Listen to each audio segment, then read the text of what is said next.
네, 시장의 조정과 함께 오늘도 하락하는 종목들이 더 많았습니다. 호재가 딱히 없는 상황에서 이 경계 심리가 커졌다라고 볼 수 있겠고요. 오늘 로봇, 2차 전지, 이 결제를 포함한 스테이블 코인 관련주들이 시장을 방어하기는 했지만 테마와 섹터의 흐름이 생각보다 빠르게 돌아가고 있다는 느낌을 많이 받았습니다. 이런 시장 분위기를 기반으로 내일은 또 어떤 테마와 종목을 공략해야 할지 이분과 알아보겠습니다. 매일경제TV 김민성 주머니 매니저입니다. 안녕하세요. 네, 안녕하십니까? 네. 오늘 시장 어떻게 보셨을까요? 계속 말씀드렸던 것처럼 순환매가 계속 이어지고 있을 거라고 말씀을 드렸는데 오늘도 마찬가지로 이제 테마에 대한 순환매가 이어졌다. 좀 이렇게 바라보고 있습니다. 그래서 앞전에도서도 제가 이번 주 내내 말씀을 드린 게 지수에 대한 방향성 없이 일단은 개별적인 테마에 대한 순환매가 계속 이어지고 있기 때문에 좀 테마에 집중을 하자라고 말씀을 드렸고 거기에 대한 사이클이 계속 이어지고 있는 만큼 항상 말씀드리는 것처럼 내일의 테마를 잘 응용하는 게 중요하다라고 보시면 좋을 것 같습니다. 네, 시장의 흐름을 잘 타는 게 중요하다라고 말씀을 해주셨습니다. 그런 관점에서 오늘 어떤 테마, 그 안에 속해 있는 또 어떤 종목을 소개해 주실지 끝까지 함께해 주시길 바라겠습니다. 종목 리뷰하겠습니다. 오늘 이제 두 개 종목이 있는데 우진이 장중에 7% 넘게 올랐다가 하락으로 전환이 됐단 말이에요. 힘이 왜 이렇게 좀 빠졌을까요? 아무래도 좀 시장에 대한 수급이 이제 좀 윗꼬리를 달면서 세론이 만들어지다가 네이버가 갑작스럽게 급등을 하다 보니까 시장에 대한 수급이 그쪽으로 좀 더 쏠리면서 하락이 좀 더 가속화된 것 같습니다. 그래서 제가 우진을 이번 주에 리뷰만 3번을 하는데 네. 진짜 종목이 없어서가 아니라 목표가를 계속 달성을 하고 있습니다. 그래서 맞아요. 그만큼 좀 강한 시세를 보여주고 있는데 제가 저번에도 말씀을 드렸던 게 우진은 익절가 라인을 안 적어드렸습니다. 그래서 3차 목표가를 말씀을 드렸는데 이번에 달성을 했기 때문에 4차 목표가를 제시하면서 이번에는 익절가를 드리고 조금은 그래도 리스크 관리하면서 수익은 챙기자라는 관점으로 좀 말씀을 드려보도록 하겠습니다. 그래서 이 추가적으로 좀 반등이 나온다라고 하면 이미 52주 신고가이기 때문에 4차 목표가는 2만 원 좀 넓게 말씀을 드리도록 하겠고요. 이제 익절가 라인은 14,600원으로 어제 기준봉을 좀 이탈한다라고 하면 수익을 챙기고 보자라고 좀 말씀을 드려보도록 하겠습니다. 네, 4차 목표 주가가 마지막 목표 주가가 될지는 지켜봐야 될 텐데 일단 슬슬 좀 수익을 챙기는 구간으로 들어가자라고 조언을 해주셨고요. 경기 민감주 안에서 한일철강이라는 종목도 소개해 주셨는데 오늘 주가 흐름이 괜찮았더라고요. 맞습니다. 되게 조용히 잘 가고 있는데 이제 서서히 조금 있으면은 최고가인 3,600원 돌파하지 않을까 이런 구간이 왔습니다. 그래서 제가 그때 당시에도 말씀을 드렸던 게 많은 분들이 또 이제 금리 인하하면 바이오만 먼저 생각을 하시는데 결과적으로는 금리가 인하가 되면서 경기가 회복이 된다라고 하면은 필수 소비재 쪽인 철강 쪽이 수혜를 받을 수 있다라 말씀을 드렸습니다. 그래서 서서히 그 기대감이 맞물리기 시작을 하면서 우상향을 하고 있는데 제가 말씀드렸던 1차 목표가 3,600원이 끝나는 게 아니라 여기 라인 돌파한다라고 하면은 새로운 시세가 분출이 될 수 있는 구간이다 보니까 1차 목표가 도달 이후에 추가적인 방향성이 중요하다는 점 한 번 더 체크해 드려보도록 하겠습니다. 네, 알겠습니다. 우진에 이어서 한일철강까지 리뷰를 해봤습니다. 이제 내일을 위해서 테마를 선점해 보겠습니다. 오늘 키워드는 무엇일까요? 계속 지겹게 말씀을 드리긴 하지만 네. 여기에 대한 키워드가 가장 중요한 것 같습니다. 그래서 오늘의 키워드는 개별 테마에 대해서 한번 체크해 드려보도록 하겠습니다. 혹시 오늘 시장에 새롭게 등장한 테마가 될까요? 네, 오늘 뭐 새롭게라고 하기엔 조금 애매한데 계속 돌고 도는 테마가 이어지고 있기 때문에 다시 한 번 더 부각을 받을 수 있는 테마들 위주로 체크를 드려보도록 하겠습니다. 네, 알겠습니다. 그럼 어떤 테마를 소개해 주실지 테마로 확인해 보겠습니다. 첫 번째 테마는 무엇이죠? 네, 간만에 또 다시 한번 수급이 들어온 테마가 있습니다. 오늘 한일철강도 여기에 대한 모멘텀이 같이 묻혔다라고 보시면 좋을 것 같은데 네. 첫 번째 테마는 알래스카 LNG에 대해서 한번 체크를 드려보도록 하겠습니다. 네, 미국 측에서 알래스카 LNG 프로젝트에 대해서 또 한 번 언급을 했습니다. 거기에 이제 아시아 기업 콕 집어서 한국과 이제 일본을 언급한 것 같은데 근데 오전장에 비해서는 좀 이 테마가 오후장에 많이 약해졌던데. 그래도 네. 약간 시장에 대한 좀 영향도 있었다라 보고 있습니다. 지금 시장이 워낙 돌고 도는 장세이기 때문에 네. 반짝 움직였다가 오후장에 빠지고 또 내일장에 또 오르고 이런 순환매가 이어지고 있기 때문에 알래스카 LNG 같은 경우에는 추가적으로 수급이 또 한 번 들어올 수가 있다. 저는 개인적으로 이렇게 바라보고 있습니다. 그래서 최근 이슈를 보시게 되면은 미국의 에너지 장관이 알래스카 LNG 사업에 대해서 방금 말씀 주신 것처럼 한국과 일본에 대한 사업을 협의하고 있다라고 계속해서 약간 강요 아닌 강요를 하는 것 같습니다. 근데 여기에 대한 기대감, 언급이 지속적으로 이어질 때마다 시장에 대한 기대감이 커질 수가 있고요. 그리고 개별 종목을 본다 하더라도 포스코 인터내셔널도 마찬가지로 미국의 알래스카 LNG 사업에 대한 참여 검토를 하고 있다라고 움직이고 있습니다. 그래서 단순하게 기대감이 아니라 실질적으로 기업들이 움직이는 모멘텀도 있다 보니까 여기에 대한 수혜를 받을 수 있는 기업들은 지속적으로 우리가 관심 있게 체크가 필요하다라고 보시면 좋을 것 같습니다. 네, 알겠습니다. 알래스카 LNG 프로젝트와 관련된 테마를 첫 번째로 소개를 해주셨고요. 장점 이어서 분석을 해볼게요. 네, 가장 커다란 장점은 이제 철강 쪽에 대한 수혜가 제가 이어질 거라 말씀을 항상 드렸는데 이 파이프용에 대한 쓸 강제가 수요가 늘어난다라고 하면은 우선적으로 수주가 늘어날 수 있는 기업들이 굉장히 많습니다. 그러면 실적에 대한 수혜를 좀 더 빠르게 올라갈 수 있는 우리가 강간이라든지 배관 쪽에 대한 모멘텀 그리고 철강제에 대한 모멘텀까지 좀 수혜를 받을 수가 있다 보니까 여기는 기대감에 먼저 빠르게 움직일 수 있는 종목들이 많다는 점이 가장 커다란 장점인 것 같고요. 그리고 프로젝트가 빠르게 진행이 된다 하지 않더라도 여기에 대한 진행 기대감만 가지고도 올라갈 수 있는 종목들이 많다는 점. 그래서 기대 수익률을 좀 더 빠르게 만들 수 있는 가장 커다란 테마적인 장점이 중요하다라고 보시면 좋을 것 같습니다. 네, 알겠습니다.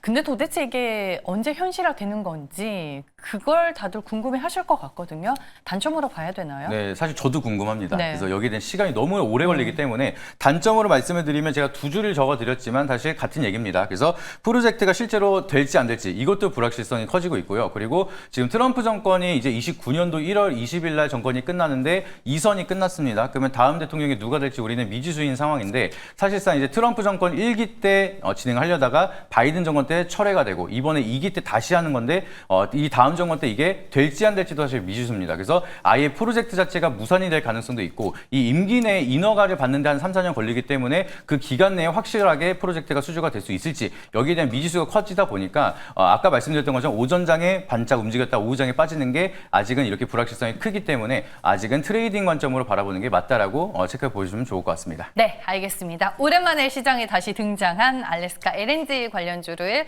첫 번째 테마로 소개해 주셨습니다. 다음 두 번째 테마는 무엇일까요? 네, 제가 이번 주에도 한번 체크를 드렸던 건데 다시 한번 수급이 드디어 제대로 들어오고 있습니다. 그래서 두 번째 테마로는 스테이블 코인에 대해서 체크 드려보도록 하겠습니다. 네, 이쪽은 오늘 두나무와 네이버 얘기가 가장 큰 이슈가 아닐까 싶어요. 맞습니다. 그 얘기 때문에 사실은 엄청난 이제 축포를 쏘아 올렸다라고 좀 보시면 좋을 것 같고요. 이슈를 보시게 되면은 다들 잘 아시겠지만 업비트 이제 두나무가 네이버 계열사로 편입이 될 거라는 소식이 만들어지면서 기대감이 굉장히 커지고 있습니다. 이제 얘기로 나오는 거는 확실하게 정해진 건 없다라고 얘기를 하고 있지만 사실무근 보도가 아니라는 점. 그러면 결국에는 여기에 대한 가능성이 커지고 있다는 것만 하더라도 스테이블 코인에 대한 좀 경쟁이 빠르게 지속이 될 수가 있겠구나. 이런 테마적인 움직임이 만들어지고 있다라고 보시면 좋을 것 같고요. 개별적인 종목으로도 기업들은 다날 같은 경우에는 워낙 스테이블 코인에 대한 발행, 결제 쪽에 대한 시연을 진행을 하고 있는 만큼 계속해서 시장에 대한 커다란 부각은 없다 하더라도 스테이블 코인에 대한 움직임은 지속적으로 만들어지고 있는 만큼 언제든지 움직일 수가 있는데 거기에 대한 시작점이 지금이 아닐까 좀 이렇게 바라보고 있어서 지금부터도 더 관심 있게 바라보시면 좋을 것 같습니다. 네, 이미 뭐 시장에서는 합병이 어떻게 이루어지는지 뭐 그래서 누구한테 이익이 되는지 계산기를 열심히 두드리고 있는데 전체적으로 지금 관련해서 결제 관련 주들의 성장성이 또 한번 부각이 될 것이다. 뭐 이런 평가들이 많이 나오고 있는 것 같습니다. 그 안으로 들어가서 장점을 또 체크를 해볼게요. 네, 방금 굉장히 중요한 말씀을 주셨는데 네. 이 네이버가 협업을 통해서 다른 결제사들이 수혜를 받는 이유가 결과적으로 네이버 페이 쪽에 대한 대장 역할이 이어지고 네이버 쪽에서 스테이블 코인의 대장 역할을 한다라고 하면은 여기에 대한 수혜받는 종목들이 조금 추려질 수가 있습니다. 그러면은 그쪽에 대한 기대감이 커지면서 올라갈 수 있는 종목들이 굉장히 많아지는데 네이버 페이라든지 카카오 페이라든지 이런 대형 플랫폼이 대장 역할을 하기 시작을 한다라고 하면은 여기 하부 벤더 기업이라든지 협업 기업들이 굉장히 많아질 수가 있다 보니까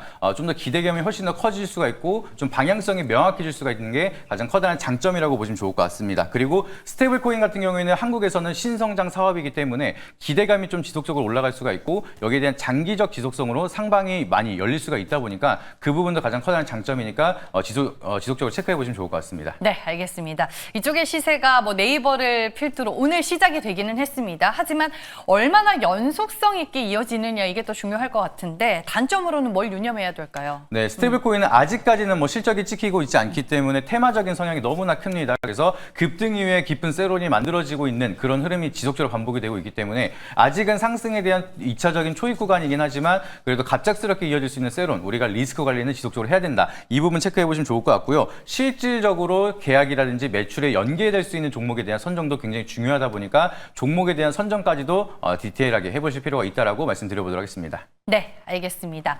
오늘 알래스카 LNG 그리고 스테이블 코인이라는 두 가지 테마에 대해서 저희가 알아봤습니다. 각각 오늘 이슈가 좀 있었던 강한 테마였는데 어떤 테마를 선택하실 건가요? 오늘도 역시나 저는 계속해서 좋게 보고 있는 네. 스테이블 코인에 대해서 한번 선택을 해보도록 하겠습니다. 네, 이쪽으로 최근에 좀 많은 힘을 실어주고 있는 것 같은데 스테이블 코인 안에서 우리가 지금 접근해 볼 만한 종목은 뭐가 남아 있을까요? 네, 제가 또 기가 막히게 스테이블 코인 조용할 때 말씀을 드려서 테마를 맞췄는데 이제 LG CNS를 말씀드려서 이제 주가 측면에 너무 아쉬웠습니다. 그래서 네. 그거를 만회해드리기 위해서 조금 더 빠르게 움직일 수 있는 헥토 파이낸셜 종목 체크드려보도록 하겠습니다. 네, 테마는 맞았는데 종목이 아쉬웠어요. 하지만 다시 도전해 보겠습니다. 헥토 파이낸셜입니다. 오늘 주가 상당히 강했는데 어떤 모멘텀을 가지고 있는 회사인지 알아볼게요. 네, 간단하게 말씀을 드리면은 결제 서비스에 대한 백엔더 시스템을 가지고 있는 기업이라 보시면 되겠습니다. 그래서 단순하게 가맹점에서 카드 리더기를 결제를 하게 된다라고 하면은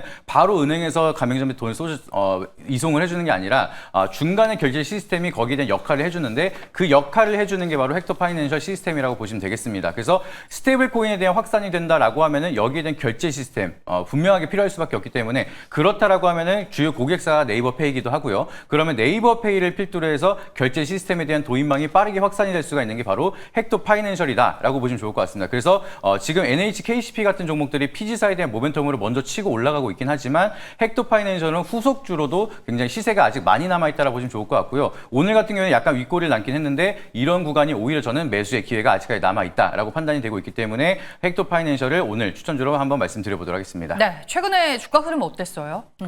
계속해서 조정을 받다가 약간 소폭 올라가고 오늘 또 급등이 나오면서 윗꼬리를 살짝 달긴 했습니다. 근데 제가 봤을 때 여기서 계속 치고 올라갔으면 저도 약간 부담스럽다 생각을 했을 것 같은데 윗꼬리가 오히려 담고 이제 박스권 상단을 완전하게 돌파하지 않았기 때문에 이 돌파 전에 우리가 매수의 기회가 만들어졌다라고 판단이 돼서 넥스트 트레이드로는 접근이 안 됩니다. 그래서 내일 시초가에 대한 편입으로 말씀을 드려보도록 하겠고요. 여기서 추가적으로 반등이 나온다라고 하면은 박스권 상단 부근인 1차 목표가 22,000원 제시드리도록 하겠고요. 손절가 라인 추세 이탈하는 15,000원 제시드리도록 하겠습니다. 네, 오늘 상승폭이 축소가 돼서 마감이 됐는데 오히려 이게 매수하기에는 더 좋은 가격이 됐다라고 말씀해 주셨고요. 내일 정교장에서 접근해 보시길 바라겠습니다.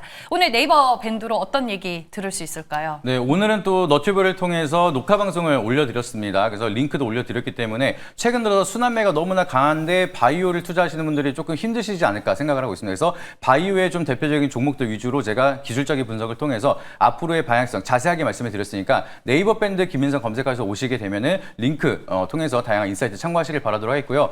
텔레그램을 통해서 NHKCP 추천을 드렸습니다. 오늘 상한가 근접하게 올라갔는데 여기에 대한 후속 종목도 텔레그램을 알려드리고 있으니까 네이버 밴드 입장하시고 공지사항 통해서 텔레그램까지 입장하시길 바라도록 하겠습니다. 네, 알겠습니다. 오히려 바이오주들의 주가 하락이 매수 기회가 될 수 있다 어제 말씀해 주셨는데 네이버 밴드를 통해서 추가적인 얘기 또 만나보시길 바라겠습니다. 지금까지 매일경제TV 김민성 주머니 매니저와 함께했습니다. 고맙습니다.